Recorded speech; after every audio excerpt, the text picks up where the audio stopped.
I was on my way to Julia's house for a study sesh when out of nowhere, I found myself flying onto the ground. I was so stunned, I didn't even see the ball that had hit me, or the fact there was a cute guy rushing over to check if I was okay. He helped me up and apologized. Then he pulled a Band-Aid out of his bag. Oh my, who is he?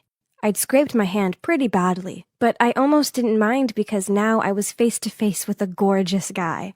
In fact, I was so busy staring at him and blushing that I didn't even notice Julia marching towards us. What are you two doing?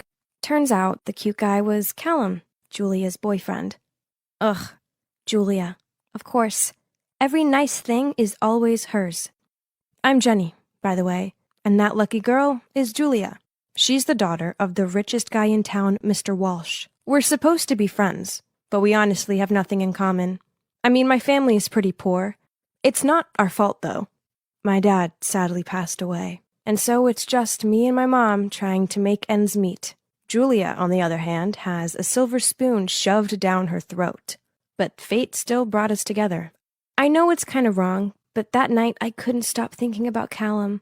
He now, in fact, gave me motivation for the next study session with bossy Julia, as maybe he would be there again.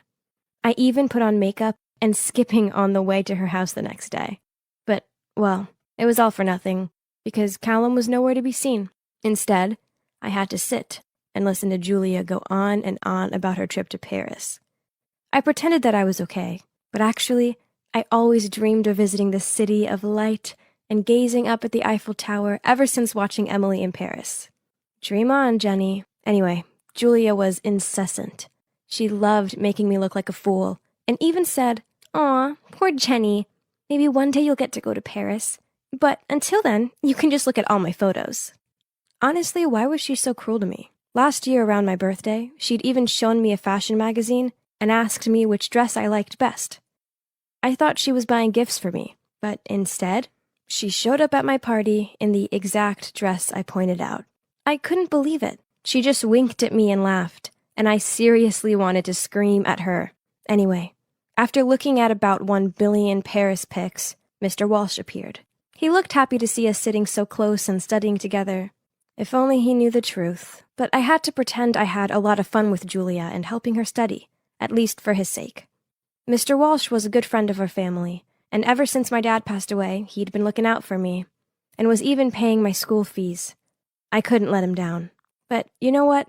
I actually started to get excited to go over to Julia's now, as the thought of bumping into Callum again gave me butterflies. I even got myself a new hairstyle, but he was never there, and I always left feeling disappointed. Then one time, after school, it started to rain dogs and cats, and I had to run for it. Then suddenly I felt an umbrella over my head. Guess what? It was Callum coming to the rescue. It was like something out of a romantic movie. He even offered me a lift home. My heart was racing so hard I was afraid he'd hear it. I just sat there in silence, dripping rain all over his clean car. I even caught him looking over at me a few times, and my heart felt like it was going to leap out of my chest. He pulled up at my house, so I was about to get out when he touched my arm and said, "Can I get your number?" I was confused. I mean, wasn't he Julia's boyfriend?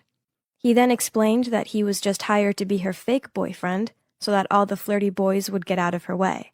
Wow, I couldn't believe it. He asked me to keep it a secret, as Julia would end us both if this story got out. Okay, it all made sense now. That's why he never came over to her house. I felt so happy.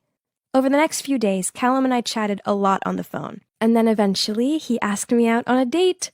We went to the fun fair, and right away he held my hand. It made me feel so special, and I never wanted him to let go. We were having so much fun. Then a familiar voice pierced the air. "Well, well, well. Isn't that my dear friend, Jenny?" I felt dread rush through my whole body. We turned around, and there was Julia and her girl gang all standing there with their arms crossed. Callum dropped my hand and rushed to Julia's side. "It was all her, babe. You gotta see the messages she sent. She's been flirting with me for weeks. It's pathetic." Whoa, was he for real? A second ago he was about to lean in for a kiss, and now he was bad-mouthing me? How could he be so two-faced? I tried to explain to Julia, but she wouldn't listen. She just called me a traitor in front of everyone and told all her friends to lock up their boyfriends in case I try it on with one of theirs next. I was devastated. Everyone was staring at me and judging me. Ugh, if only I could vanish into thin air right now. And as I was thinking about where I could escape to, a guy appeared, grabbed my wrist, and pulled me away. It was Stefan, the guy who lived across the road from me. I didn't understand why he helped me, but I was so grateful that he did. He walked me home and tried to cheer me up by saying how his mom used to love our bakery so much, and that the carrot cake my mom made was his mom's fave. This made me smile, thinking back on all those happy times in our family bakery. When my dad had died, we'd had to sell it to pay off some debt, and life had become quite difficult.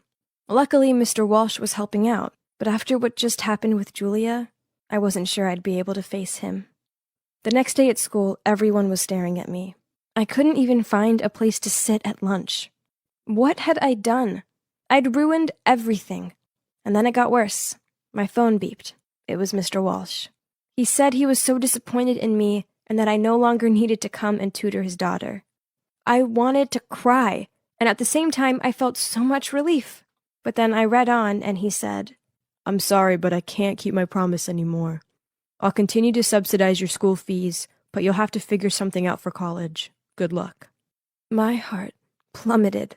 Not only had I been shunned by everyone at school and backstabbed by Callum, but now the door to college was being slammed in my face too.